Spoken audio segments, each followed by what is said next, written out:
lovely star children.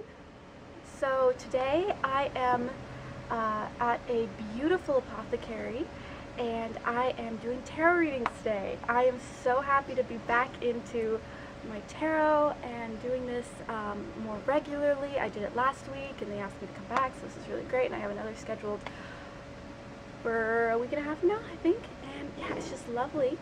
And so I just wanted to do a little vlog and show you. So the apothecary is called Sacred Tree Herbals, I believe, yeah. And it's run by this beautiful woman who just knows her stuff. She's got like the herbs drying up in the shop and everything. It's just lovely. And it's so peaceful here, and I see if you nice little reading nook, and it's just so cozy. She's getting me some ginger lemon tea, and I am just absolutely happy. Let me show you what I'm working with today. So my go-to deck for the last couple months has been the Bonfire Tarot, and so I am absolutely adoring this deck. So this is the Bonfire Tarot. If you guys have seen my tarot collection series, which I'm still working on, well, I may not be when this goes up, but I'm not sure, you will have seen this deck, but I'm just absolutely in love with this deck, and it has beautiful readings, so this is what I've been using. So I've got that, and then today I have, let's see, for crystals, this is my selenite piece that I use to cleanse my deck. And this quartz crystal is actually one of a two pair. I have a masculine and feminine crystal. When I got them, I was gonna split them up and make them into jewelry, but they just wanted to be together, and they're very energetically connected. So this is the female crystal. So I've got that there. This is my moonstone that I actually purchased from this shop, the Sacred Tree Herbals. And this is the moonstone. I love this. I think I've shown this in another vlog, so I love that this is great for psychic work and opening up the intuition and the feminine energy. And then this is my labradorite. And she just wanted to come with me today. I just really wanted to connect to her energy. She'd been packed away for a while, so I wanted to have some time with her. It's very empowering.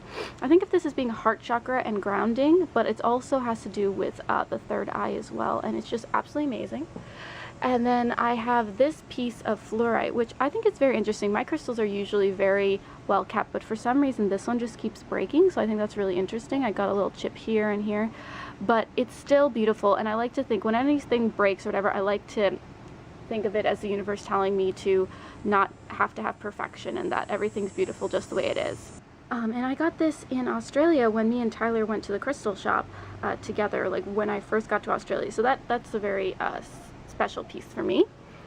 And then this is a little selenite tower, which I actually brought with me today, not only because I love selenite dearly, but because my selenite necklace that I always wear was stolen recently. I'm trying to, accept that that's what it is and that crystals move on and all that, but it's been kind of hard. So I really like to have selenite with me when I read, so I don't take on the energy of other people. So I'm actually probably going to keep this on my lap or something while I read, just to have that extra little energetic boost. So that's that.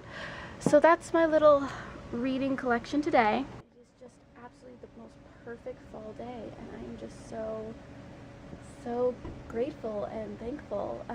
Also, it is me and John Michael's 1 month since getting together, so that's kind of exciting. So that means that I have been living at his place for a month now, so it's really awesome. So really happy and just really grateful, and I'm thinking about seeing if my mom can come into town and so I can see her, and John Michael's aunt and uncle might be coming to get readings today. Everything's good. Everything's yummy. So many blessings. Namaste. Blessings. Mwah. So you guys, this is now what my healing room looks like so far. It's not quite done, but it's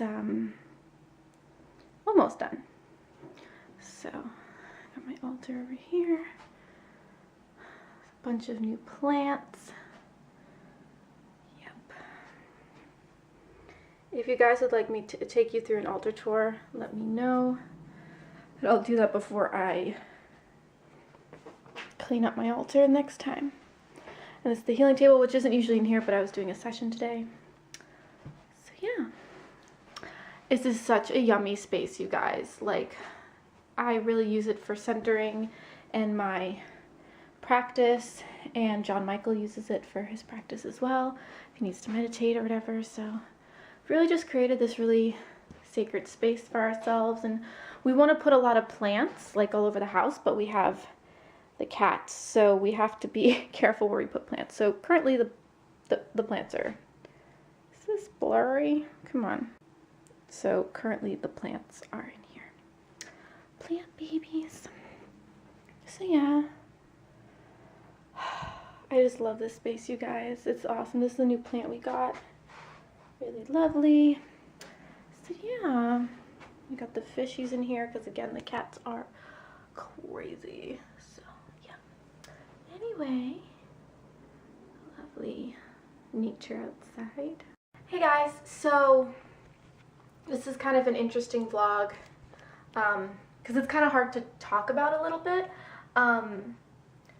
but I have always promised you guys honesty and transparency, so I still want to talk about my spiritual journey, even if it's uncomfortable or, you know, working through something that isn't 100% what I'd like to be doing, and then moving through that and seeing what it teaches me and then deciding the best course of action.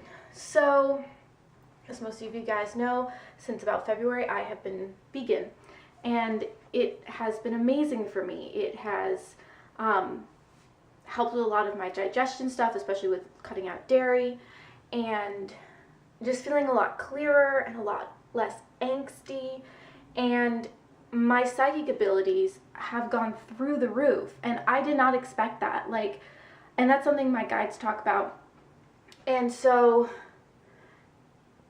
I really tend to be much more sensitive and all of that.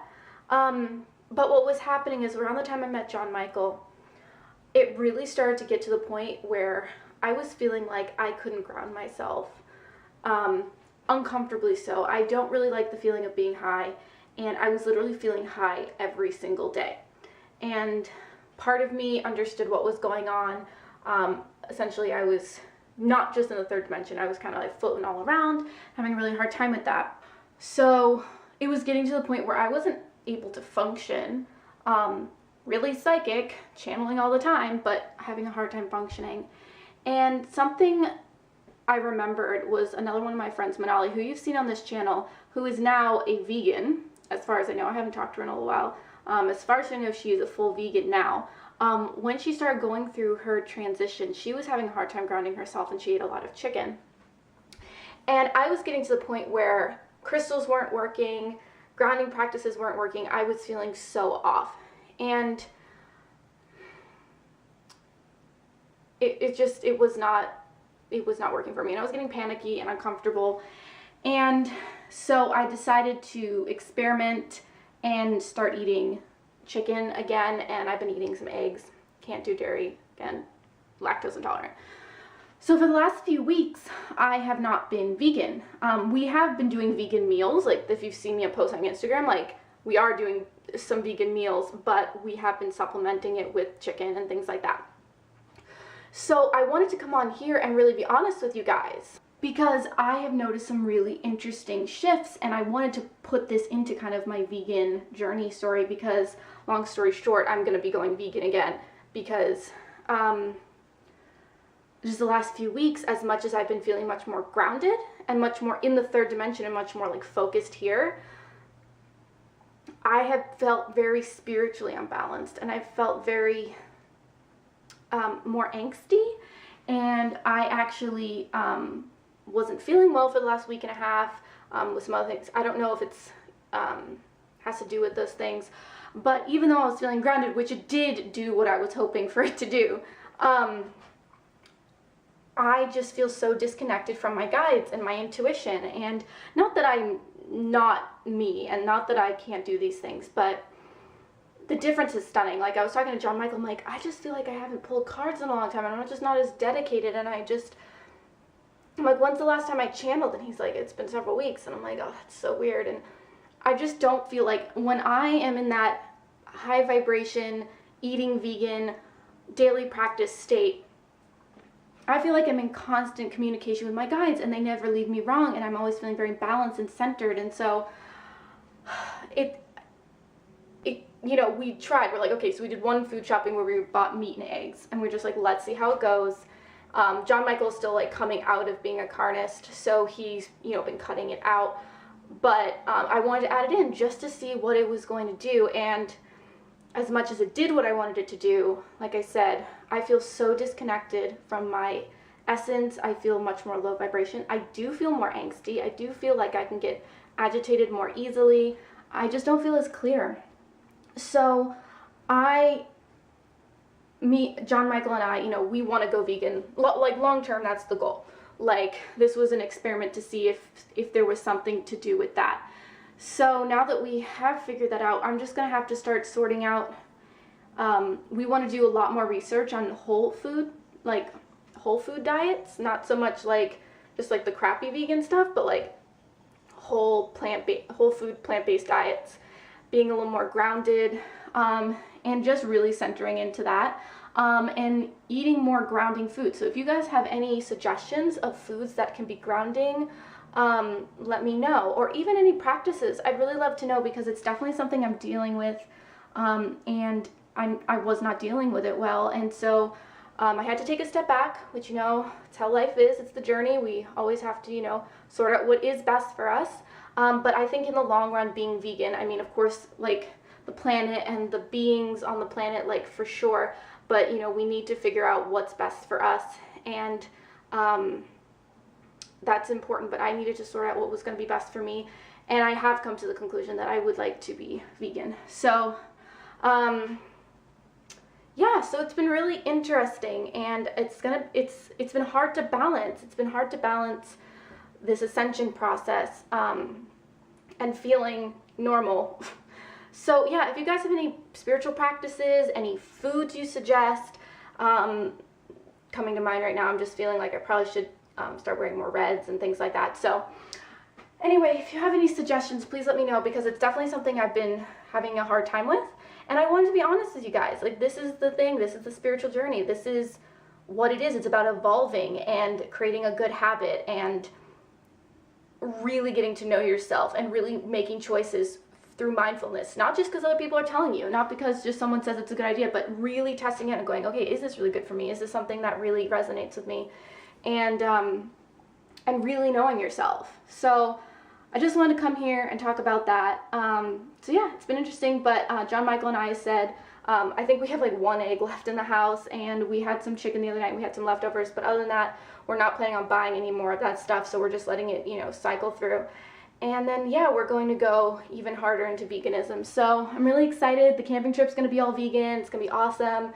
I'm really excited to delve back into it. It felt really good, and I've just felt off, like, not being vegan. Like, there was days, you know, I could ignore it, but as a whole, it wasn't sitting well with me. So anyway, that is my update. I've been sick for the last week, so I haven't been uploading.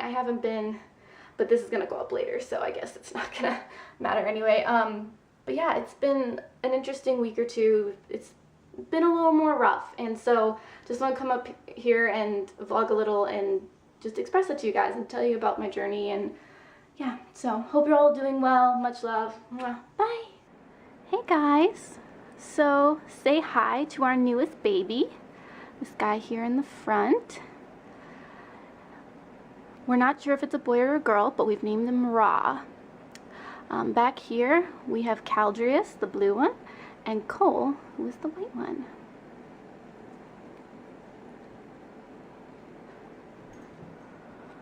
Hello. So we were not planning on getting another bird, but John Michael had gotten these two guys about a month and a half ago or so, and we'd had them here, and they've been here since I got here. And then the other day we were at the pet store. Hey guys. The other day we were at the pet store, and I was looking at the birds, and they were the same grouping of birds that these guys came from. And I immediately saw this one, and I was like, oh, so pretty. And so I just, I went over to John Michael and I was like, hey, I really like that one. He's like, wow, that's like so ironic that you picked that one, because he was there with Jeffrey, and Jeffrey wanted to get the blue one. Jeffrey is the son of a friend of his, and so they decided to get the white one and the blue one, but originally he'd wanted the white one and this one, and so we thought it was really ironic that that was the one that I immediately was drawn to, so we thought we should get it. And we were hoping that they would all get along because they were all from the same grouping of birds. So when we put Ra in here, they got along really well, like right away, and they're all very happy and friendly. And we're trying to, woo, hello. Hello, puppy. We're gonna try to see if we can train them to be held, so we're really excited. So anyway, I just wanted to introduce you to the newest member of our family. So that's little Ra there. And technically, she or he is mine. John Michael bought him or her for me, and I don't really believe in technically owning any other creatures, but I wasn't super connected to the birds when I moved here. I wasn't as drawn to them, but now I'm kind of invested and in love with them. So it's my little baby, and yeah, they're getting along really well. So anyway, so there they are.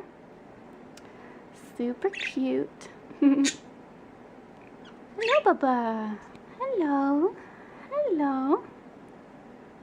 And they're all named after mythical beings or gods. So, yep. So Caldres, Cole, and Ra. We thought that was pretty good. So, anyway, there they are, our little babies. Look, they're in order of color. And I don't know if you can see, but he's actually got like purple in him. So Caldreus is blue, and then Ra is purple, and then Cole is white. So hello, Babas. Hello. Hello, babies. Hello, my babies. Also, just so you guys know, these guys are parakeets, if you didn't know. So they are a little harder to get to be held and stuff, but we're really trying to get them more friendly and things like that. Oh, was that a yawn? Ra is more likely to let us hold her or him. She finds John Michael extremely calming. When she was a little stressed out when we put her in the cage, just like new space, and John Michael was petting her tail and she calmed right down. So anyway, so lovely. All right, talk to you guys soon. Bye. So I guess I'll cast it with my knife. Oh no, Homura! He has been dying for this.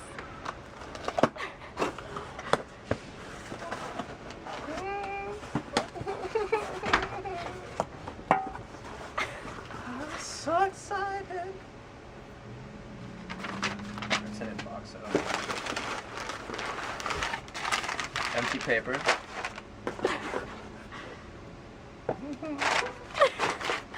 This is like Christmas in the beginning of October. Olivons.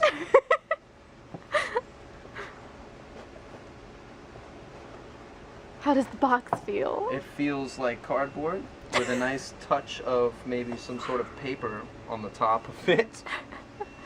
Certificate of authenticity. Yes, there it is. Beautiful.